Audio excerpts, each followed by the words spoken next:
Welcome to the June 1st edition of the PFF Forecast. George and Eric, we are in a tearful mindset. Again. Just continuing to tear it out. And today, we have got offensive supporting cast tears. Will there be tears? You'll have to stay tuned in to find out. Let's rock.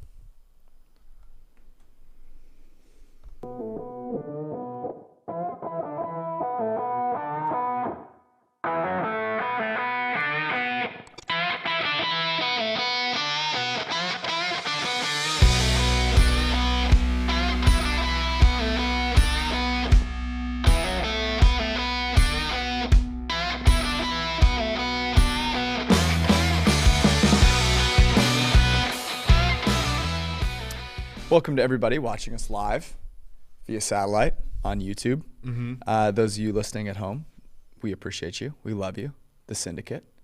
It's time for some offensive supporting cast tears. Well, let's first discuss a couple things, okay? Sorry, tennis bets? No. Just for people wondering, when I walked out of my office today, the entire PFF office was cheering a random tennis match. And I blame you and Zach Tantillo. Zach Tantillo is the reason. Supposed tennis betting guru. Yeah, I just tailed it. I was flush after a night of printing money on live WNBA totals. But again, your pot shots at the WNBA are not welcome. They're not coming from me. They're coming from the chat. Here are some reactions to the Arthur Smith discussion, which I find interesting. I do want to come back to this. This is from Autumn Prime. Okay. Smith was right. They ranked Arthur Smith lower because he hurt their feelings that he knows football in the league better than them. Petty guys. Atlanta should have won 2 to 3 games. He took them to 7. Doing a great job so far. In look for new coach tier, you're embarrassing yourself a little here. Okay. All right. Yeah, sure. They were a team that fundamentally won 4 games last year and squeaked out 7. The reason they squeaked out 7, by the way, let's look at the teams that the Atlanta Falcons beat last year. In a brilliant coaching performance by our guy Arthur Smith, they beat the New York Giants, coached by Joe Judge. Okay? They were very good.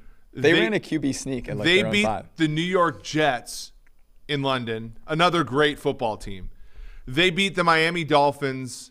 Or was the Dolphins game was in Miami. That team was terrible last year. I know they won 9 games, but you look at their 9 wins, terrible. They beat the Saints, which was actually that was the Trevor Siemian game. Yeah. They had Trevor Siemian, and they almost blew the lead in that game. They had a multiple score lead. They beat the Jaguars. I heard they were another great. really good team. They beat the Carolina Panthers, who are coached by a guy that we just put in a tier called no. And then they beat the Detroit Lions. Okay. That's their best win. And they beat the Lions. Okay, maybe you should take it back. Yeah, I should take it back. They beat the Lions. And here's the point. They won 7 games last year. Their win total now is 5. I'll bet under 4.5. So he's not doing a great job.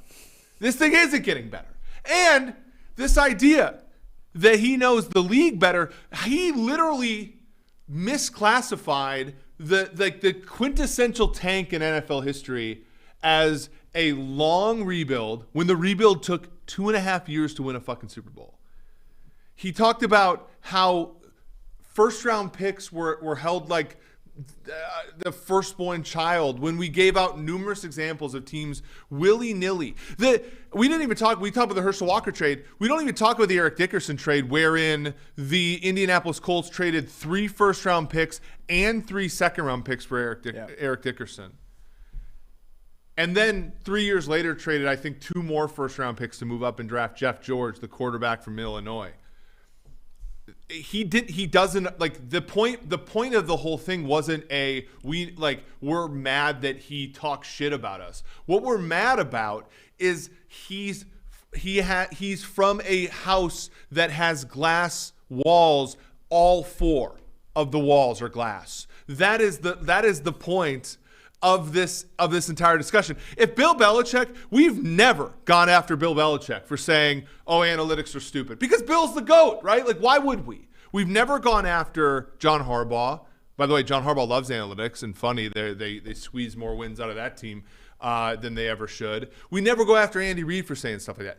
We went after Arthur Smith because the guy's team is falling apart. Checks notes 14 months, 13 months, 15 months into the freaking regime. That's why we took umbrage to Arthur Smith talking that way. And I'll just bring up a little bit of an example because look, you're off to a hot start. You picked up right where you left off. I watched the USFL. I bet on it. I like betting on it. This guy used to coach my favorite team. He was a head coach in the NFL. If that is your bar, that, hey, this guy's a head coach and you guys aren't, so he knows more than you. Todd Haley of the Tampa Bay Bandits, down 20-13, had 3 timeouts left on the clock. Okay. The opposing team against him was like third down with like 2 minutes and 50 seconds left. They run the ball. Or no, it was like 2 minutes and 15 seconds left. They run the ball. Todd Haley called a timeout with 2 minutes and 4 seconds left, which anybody that's on win probability modeling, I know that was one of your big things early on, and that is like literally the worst time. You could let the thing drain to the 2 minute warning and keep all 3 of your timeouts with the change of possession. You'll never get those 4 seconds back. Look, Todd Haley probably knows that 4 seconds is a long time for him. You could have taken a timeout at 2:40 prior to the third down play and let the clock. You could have done literally anything but taken the timeout at 2:04, and Todd Haley took it. Now, Todd was an offensive coordinator for a Super Bowl winning team. He was the head coach of a Kansas City Chiefs team that won the AFC West in 2010, and then he was a pretty damn good offensive coordinator for the Pittsburgh Steelers with our friend Bruce Gradkowski, and he fucked up the end of the game. That happens, right? Just because you're in the league doesn't mean you make uniformly better decisions than people who are outside the league. Yeah. And so again, any like appeals to authority when discussing the Arthur Smith situation just piss me, like they just make me upset. I know. I couldn't tell. Yeah. Are you sure you're not like a little mad that he came after you? I'm a little angry, okay, but like not just a little bit. Yeah, I'm certainly. I'm just angry that he has the temerity to do it, given his team stinks. His team took a bad situation and has made it worse, and then he has the gall to sort of go after people outside the league for criticizing him. Do you think he had someone in mind? Like, what do you think caused that, I guess is my question. It was discussions of tanking. So people were asking them if they were tanking. And he kind of and maybe he's protesting too much, maybe. Mm-hmm. Maybe, look, and maybe I'm not giving him enough credit in the sense that the Falcons tanking. The Falcons fucked up last year. They could have literally just cut Deion Jones, a linebacker, a player at a non-premium position, cut Deion Jones, paid Matt Ryan the whole amount of money. If the Chiefs could pay Patrick Mahomes $45 million this year, the Falcons last year could have paid Matt Ryan the whole sum of the money and just like let him go after the year or whatever, drafted a quarterback, did anything. And instead, they kept Deion Jones. They what did they do? And so it was kind of weird too because, right, they kept Deion Jones. They gave Ryan a restructured deal, and then the 49ers traded up to pick 3. Mm-hmm. Which kind of maybe screwed up their plans because the Dolphins weren't going to take a quarterback with Tua there and everything. Things changed for sure, but then they were forced to trade Julio Jones to the Titans in a money dump, basically. And then last year they were terrible. They were terrible. In week 18, they could have gone over their season win total, and Taysom Hill took them to the cleaners. They suck. And I'm sorry, but like you're right. And I wish you were wrong. They were not competitive against reasonably good football teams last year. And then now everybody's like, they try to go after Deshaun Watson. They try to move heaven and earth to bring a guy as close to home as he's going to be other than the Panthers would have done it. They miss. You go after a morally onerous quarterback. You miss. Then you got to trade a morally upstanding quarterback that you've had on your team since 2008. And now everybody's like, well, shit, you look like you have no clue. And instead of being like, yeah, it kind of looked bad, You fight back against the media who have gone out of their way to like learn about the salary cap and how this league works. It to me seems kind of silly. Yeah, the key thing is that if you are a head coach, you should you're being paid a lot of money. Like, let's be clear, you're making a ton of money, a lot more than all the people in the media that are talking to you, a lot more than you and I, and you should be held to a standard of knowing what the hell you're doing, that is actually higher. And when you do mess up like that and then you get triggered, you deserve to get come after. You know, like as one of the things that I would expect out of a head coach is that he doesn't get triggered by the media. Oh, by the way, the other would be like the coaching on the field stuff looks good, but like let's just pretend we're only in the press conference right now, which I don't think he did a great job of. That said, I'd like to know if he read any articles out there that potentially put him in a so bad spot. Here's a couple other questions that people had with our coaching tiers that I thought were interesting. So one of them was, what's Kyle Shanahan's head coaching record? ? Well, that's a little tricky, right? Because the guy has had seasons where his entire team has been decimated by. Right. And I also think, are we ready to have the discussion about which of the 49ers brain trust is the good one and which one? Like, I personally believe Shanahan has his faults for sure. He's the one pushing the button on the second day running backs that don't end up working. But like I was talking to Brad Spielberger and he goes, he texted me. He goes, look at the D Ford contract. D Ford like was paid at like $1.5 million per pressure earned by the Niners. Wow. And traded a second round pick, all this kind of stuff. And, that didn't work out. There was, obviously, I'm trying to think of the other ones. Like the Trent Williams thing is like a huge, like that's a good move, but then they have to pay him a huge amount because they didn't buy in right away. Like they sort of bought at the top of the market the second time around for him, which is probably fine because he's great. But like the wide receiver position, they draft Brandon Ayuk, traded up for Ayuk, I think, right? Yep. Then don't play him right away. Like with the Packers. There's an interesting amount, but the problem is like neither one of us put Shanahan in tier 1, right? I felt bad only putting him in tier 2. And they've made under him 2 NFC Championship games, including one Super Bowl, a Super Bowl where they, at trigger warning, were ahead by 10 points in the fourth quarter. Like this. I don't know how we brought that up. If your reason, and this is my same thing with Andy Reid, our friends that are Chiefs fans. It's like, if your only thing that you have against a guy is he struggles in the Super Bowl, like reevaluate yourself. But the other one that's interesting, and this is by Godverment, which I don't know, like if you're listening to the right show. There's only one guy in tier 1, Belichick. He's also the GM.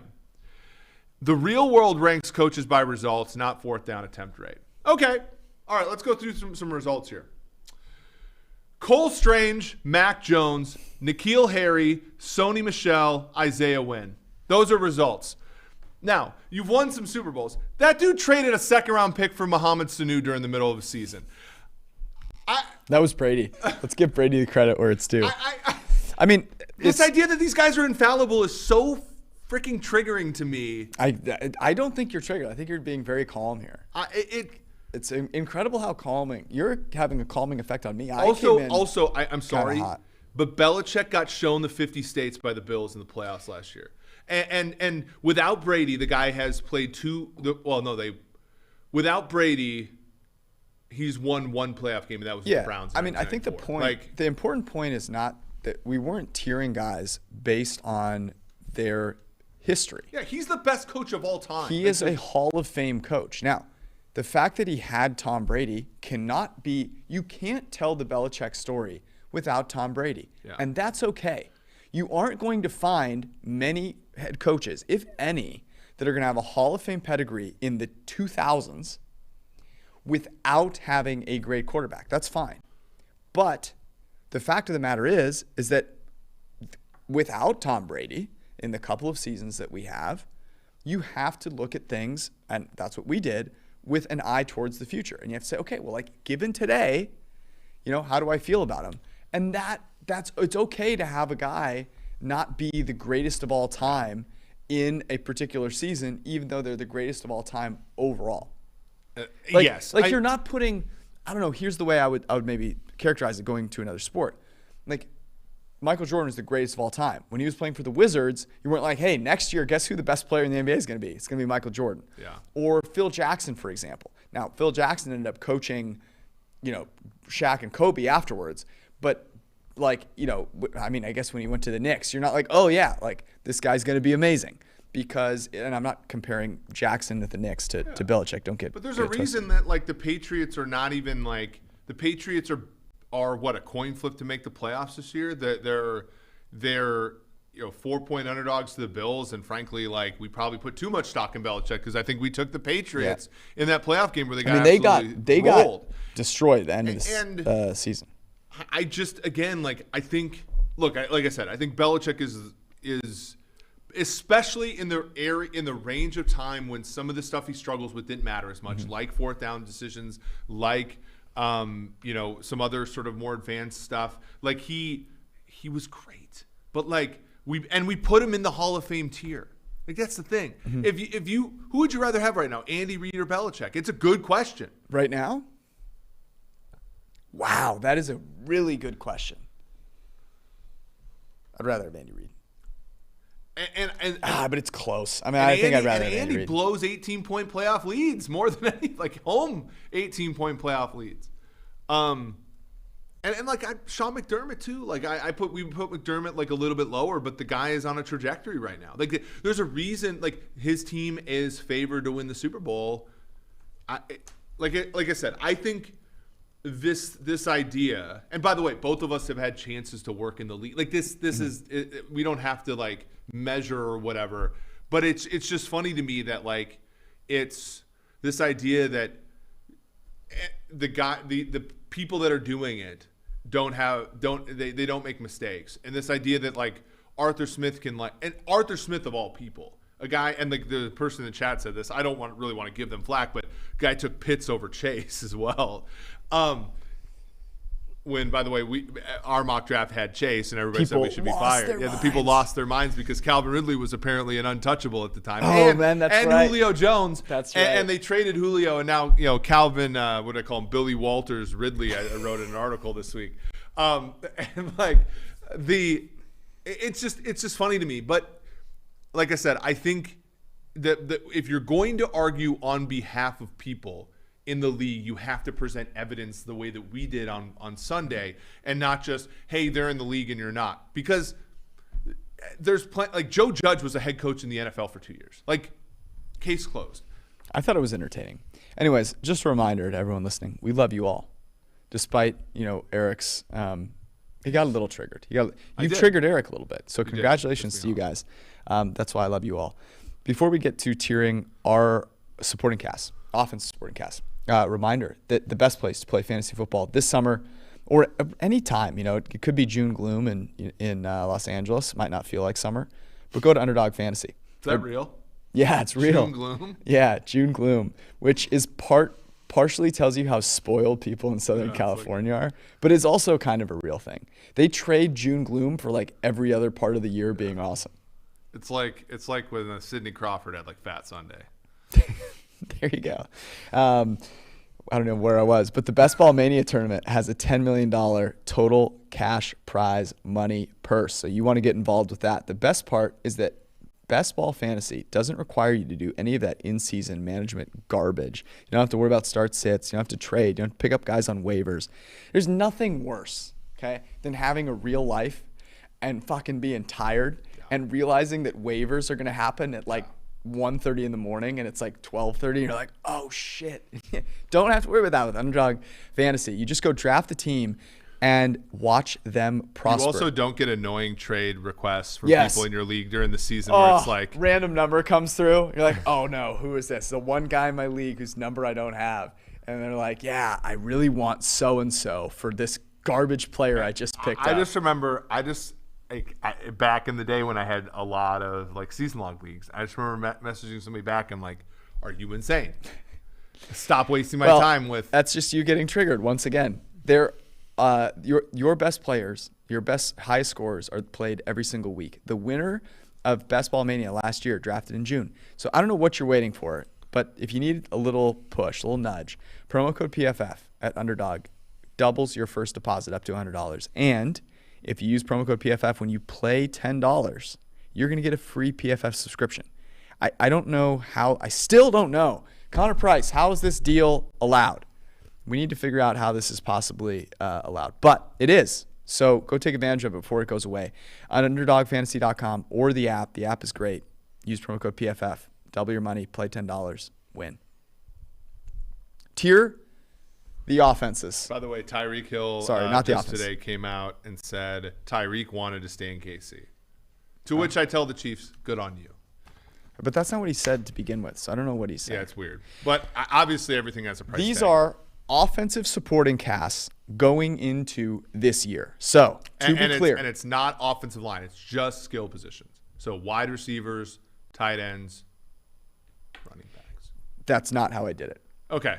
So I'm going to adjust on the fly. Okay. This is information that I have received just this very Did moment. I not put in the chat skill positions? I saw offensive supporting Our guy casts. Duke Manoweather is going to say offensive line is a skill position. Sure. Yes. Now, maybe that's me intuitively honoring the offensive lineman. But athletes adjust, Eric. Athletes adjust. There was a lot, to be clear, to give you guys an inside look at our Slack chat. It ranged from NBA Finals preview, WNBA supporting casts, and then when I looked at it this morning, I saw supporting casts. So in my mind, that meant offensive line as well. But tight ends, running backs, receivers, in that order. Your first tier. I call this tier the elite of the elite. Oh, wow. You got descriptive there. No particular order. Cincinnati, Buffalo, Las Vegas, and the Los Angeles Rams. Okay. I teetered about the Los Angeles Rams because I'm making a little bit of a projection on Allen Robinson. Mm-hmm. I'm leaning into the fact that Cooper Kupp is the most productive receiver in the league. Mm-hmm. And I'm also saying running backs don't matter that much. And you look at McVay, other than Shanahan, linebackers moved less in the run game on the Rams than they did against anybody in football. So I don't really like Cam Akers stinks, but whatever, he'll be fine. Tyler Higbee's a good tight end as well. They also have Van Jefferson. They also have eventually Tutu Atwell. So those are my four elite of the elite. It's interesting. So I have a slightly bigger group than you. And what I have here is the way that I've determined, that I've named this tier is find a weakness.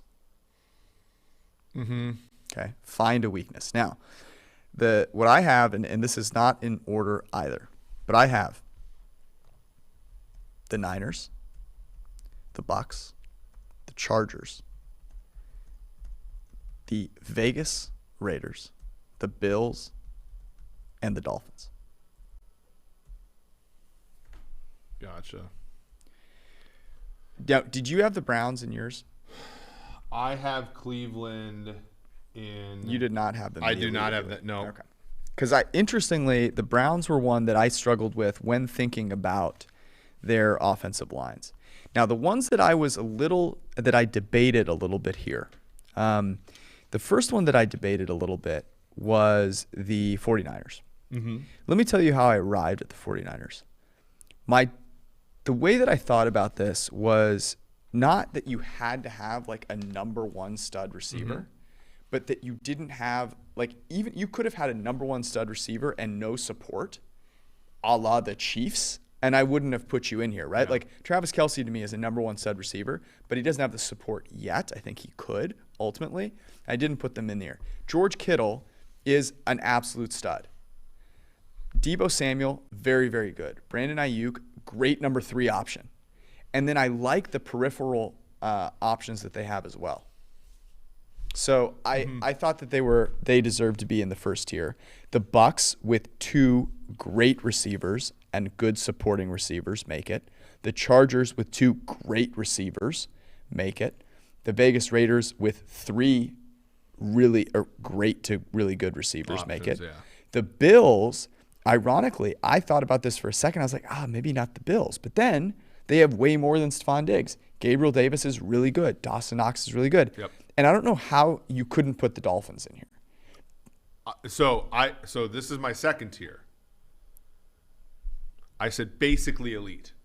So But what's not elite about the Dolphins receivers and tight ends? So Jalen Waddle, we still have to see stop. downfield shit. Okay. Oh, stop. So no. Like here's a couple things. Like he was the only option on that team last year. in the way in which they are going to be used, I think it's actually a projection. Again, I said this. I said basically elite. Okay. Basically elite for me is Miami, Los Angeles Chargers, Denver Broncos, and Minnesota Vikings. Those are my basically elite. Minnesota is not elite because they don't have a third option. Their tight end is coming off an ACL or a knee injury. I think of patella maybe. Yep. Denver has Judy, Sutton, Patrick, Ubui Kuam, and then the running backs are pretty good.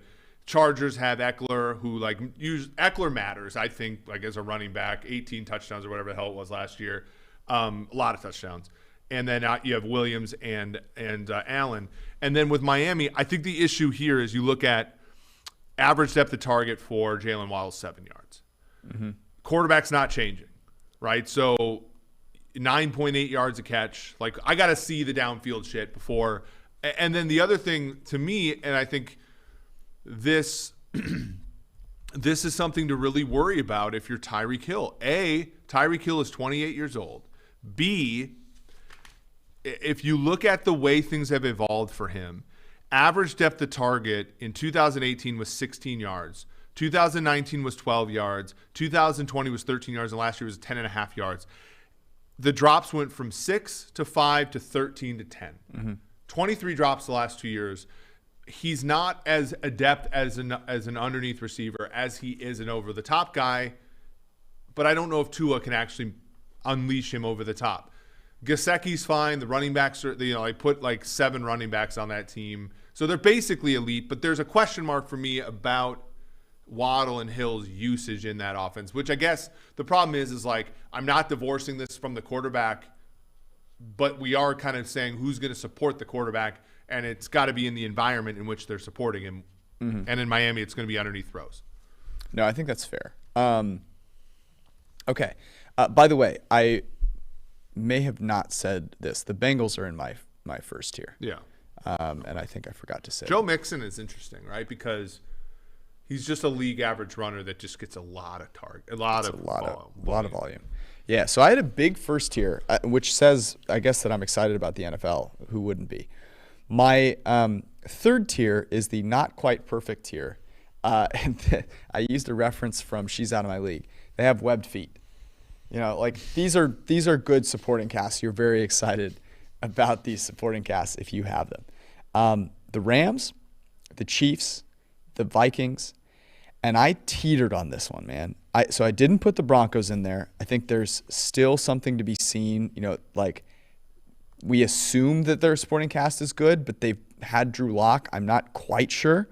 And the Cowboys. Now, I kept the Cowboys out.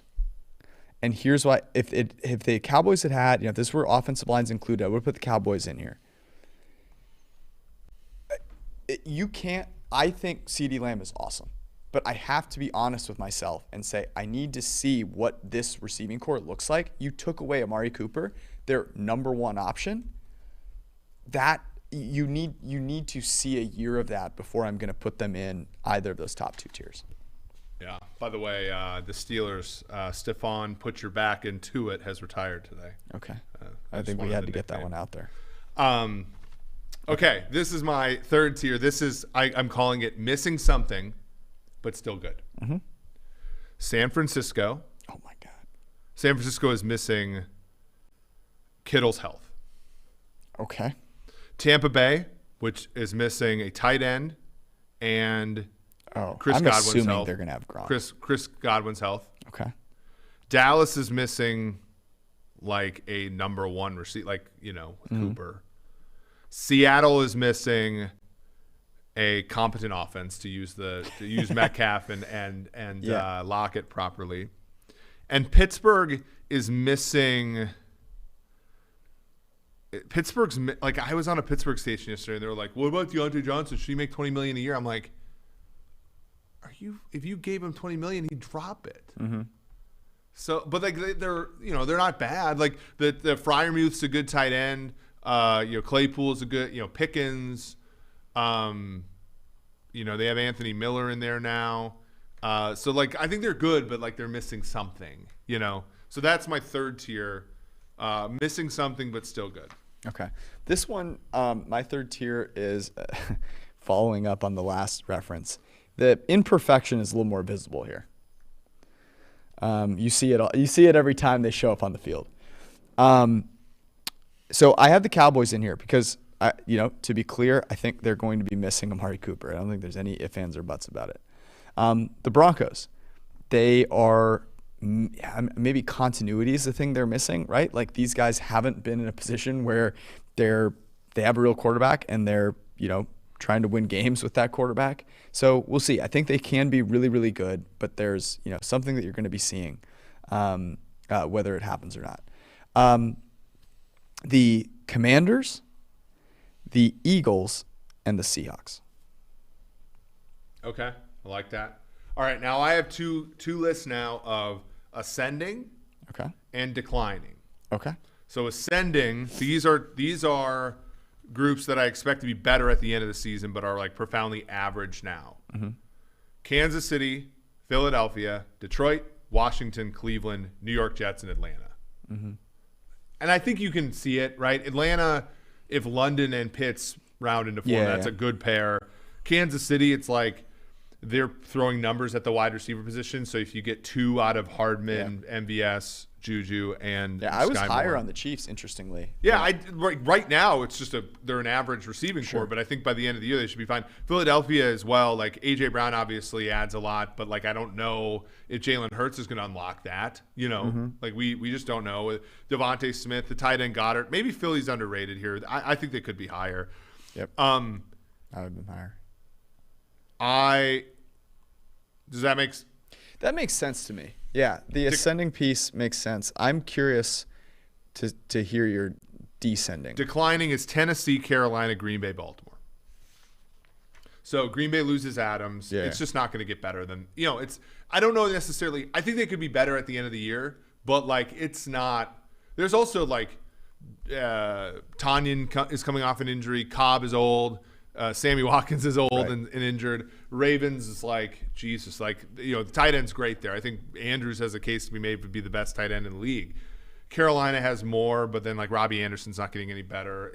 And even if he's I actually haven't checked in. And then Tennessee, like Robert Woods, your wide receiver core is Robert Woods coming off an ACL and a guy that the guy that reportedly didn't make it through a spring practice. So those are my declining group. My declining team. Do you have and you have more tiers after that, right? I have 2 more. Yeah. Okay. I was like a little worried that those were the only groups that you had. And I was gonna be like, okay, my next group is a group of basically like I'm pretty optimistic about them, and I kind of think you should be too.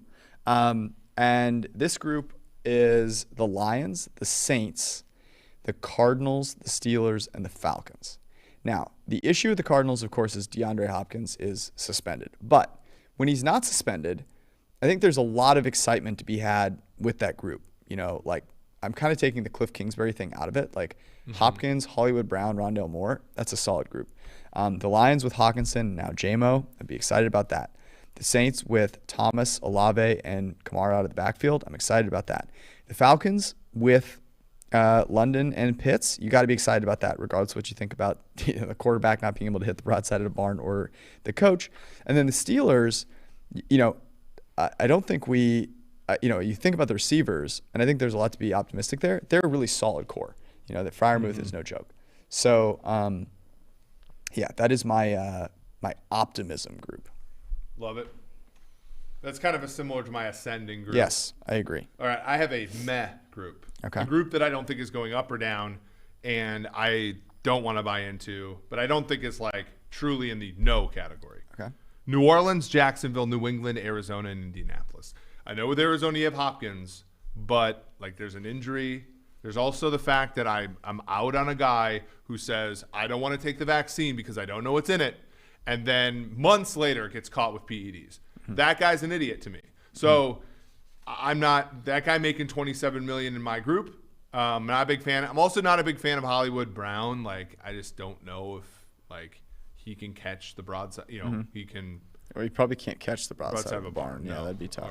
But AJ Green's still on that team. Zach Ertz old. Great. Indianapolis is one.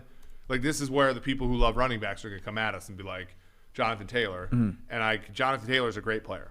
After that, Pittman's fine, but there's not a whole lot after that. You're looking at guys like Paris Campbell who have not stayed healthy, Mo Alley, Cox, guys like that. I mean, maybe they get unlocked by Matt Ryan. Maybe Father Time catches up to Matt Ryan before we can figure that out, though.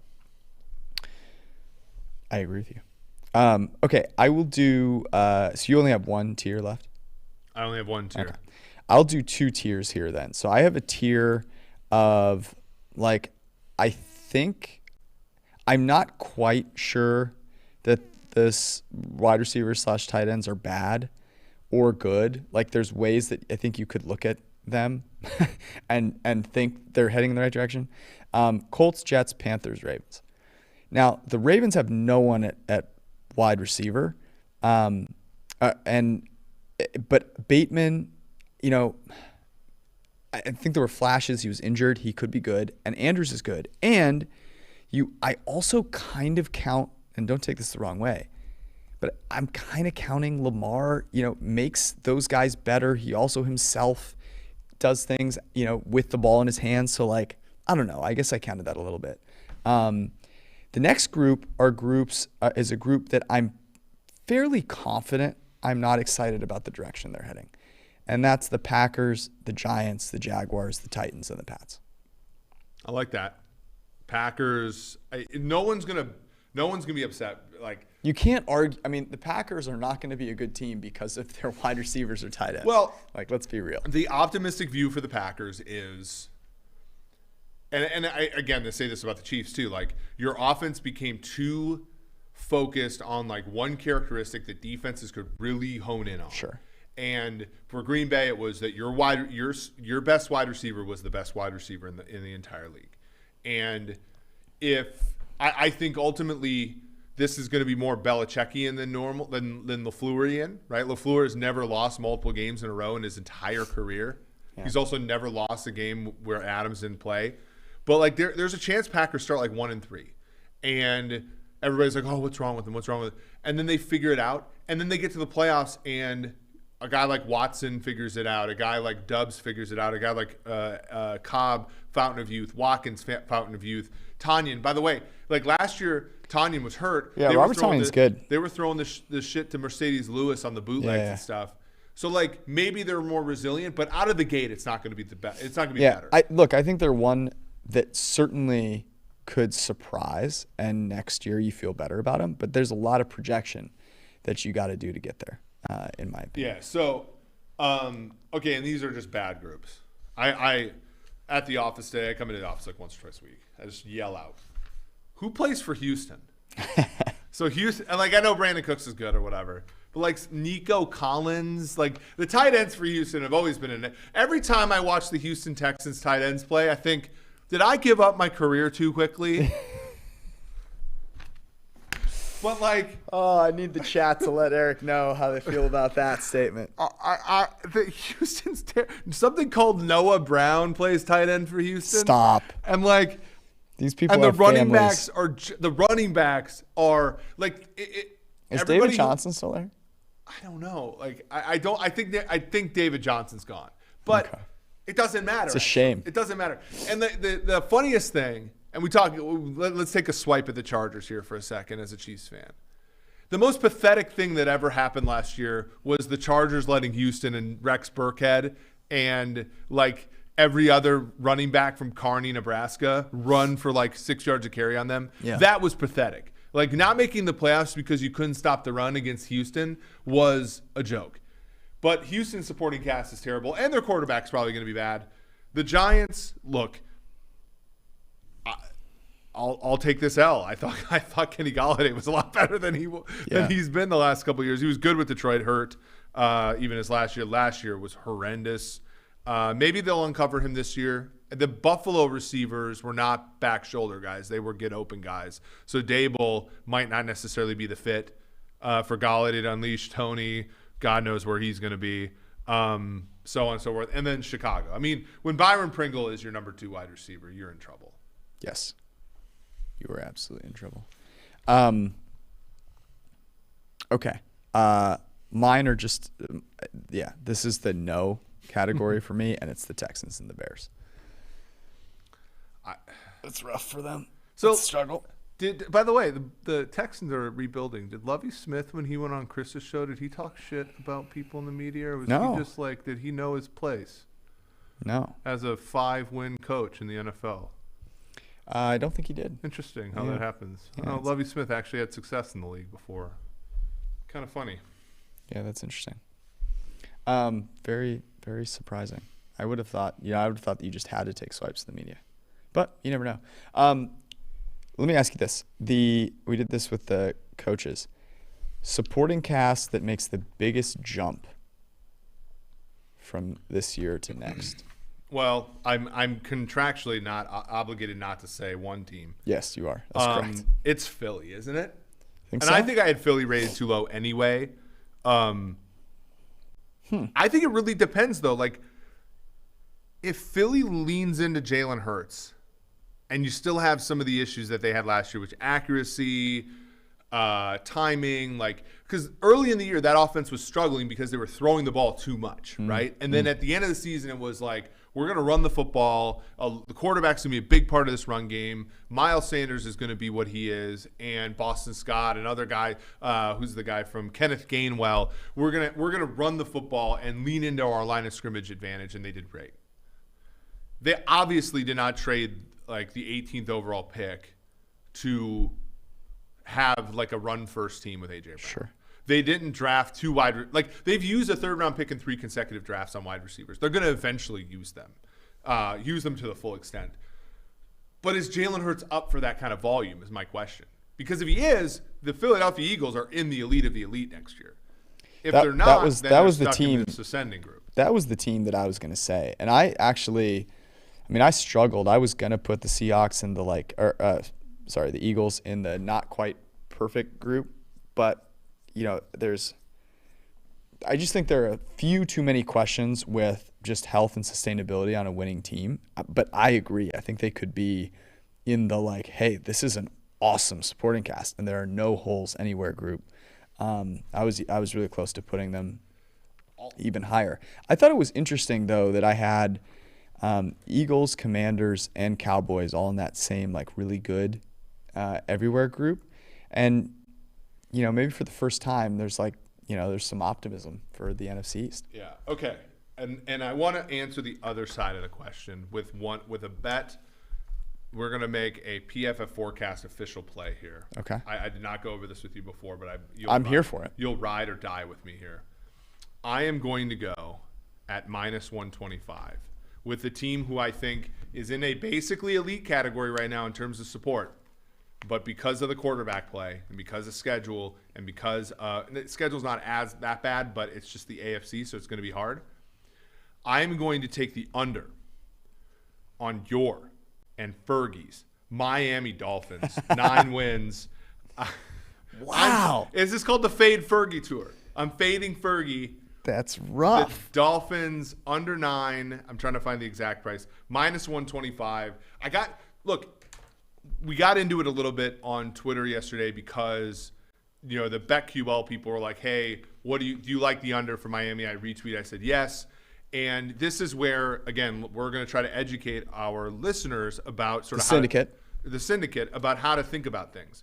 So somebody said, if you're going to bet under 9 wins for the Dolphins, you're basically saying that injuries and bad luck are going to overcome the positive differences between Brian Flores and the coaching staff and all the acquisitions that the Dolphins made, which I will grant are great.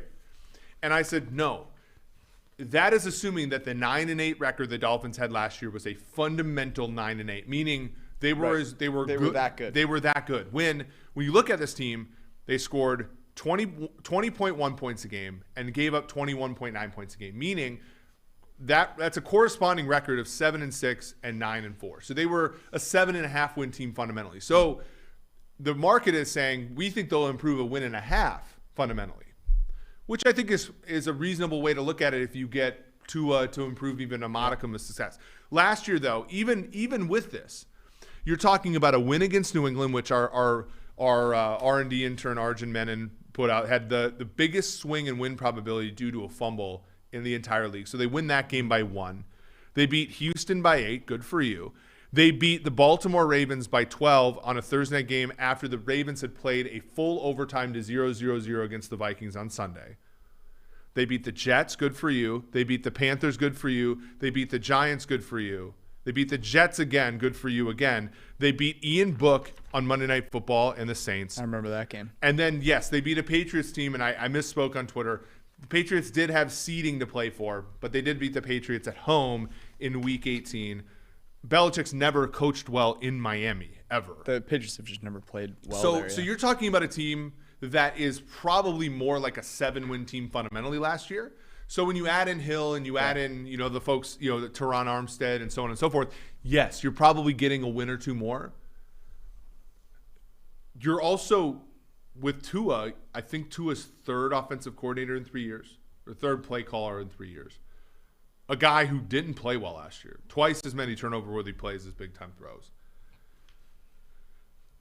I don't see it. And in an AFC that's extremely difficult, you also get some schedule difficulties for the Dolphins here, one of which, and I really hope we get to go to this game because they're probably going to induct one of our friends into the Ring of Honor here. They open with Patriots at home, at Ravens, Bills at home, and then they come here to play the Bengals on Thursday Night Football. Why is that important? Well, that's McDaniel's first Thursday night game, and it's only 4 weeks into the year. Coaches in their first Thursday night games are generally bad bets. And so, again, you're maybe starting 2-2 if you're lucky. It's interesting. And, I mean, I don't know. You want to be bullish on kind of the Shanahan tree because, I guess why? Because of, LaFleur, even though he came from McVay, but they were all together in Washington, so I guess maybe he gets a little bit of credit.